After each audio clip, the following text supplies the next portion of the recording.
1931. Els republicans van aconseguir la majoria en 9 capitals de província.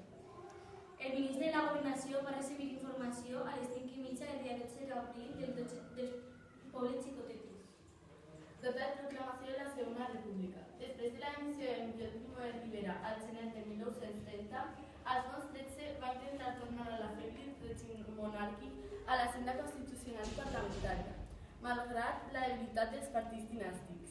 Per això va nomenar president del govern al Damaso Berenguer, per a què es va fracassar en el seu intent de normar la normalitat constitucional. Principals reformes de la Constitució de 1931. Després de la proclamació de la República, va prendre el poder d'un govern provisional presidit per 17 alcaldes Zamores Est del 14 d'abril fins al 14 d'octubre de 1931, data que va proclamar la seva dimissió per la seva oposició.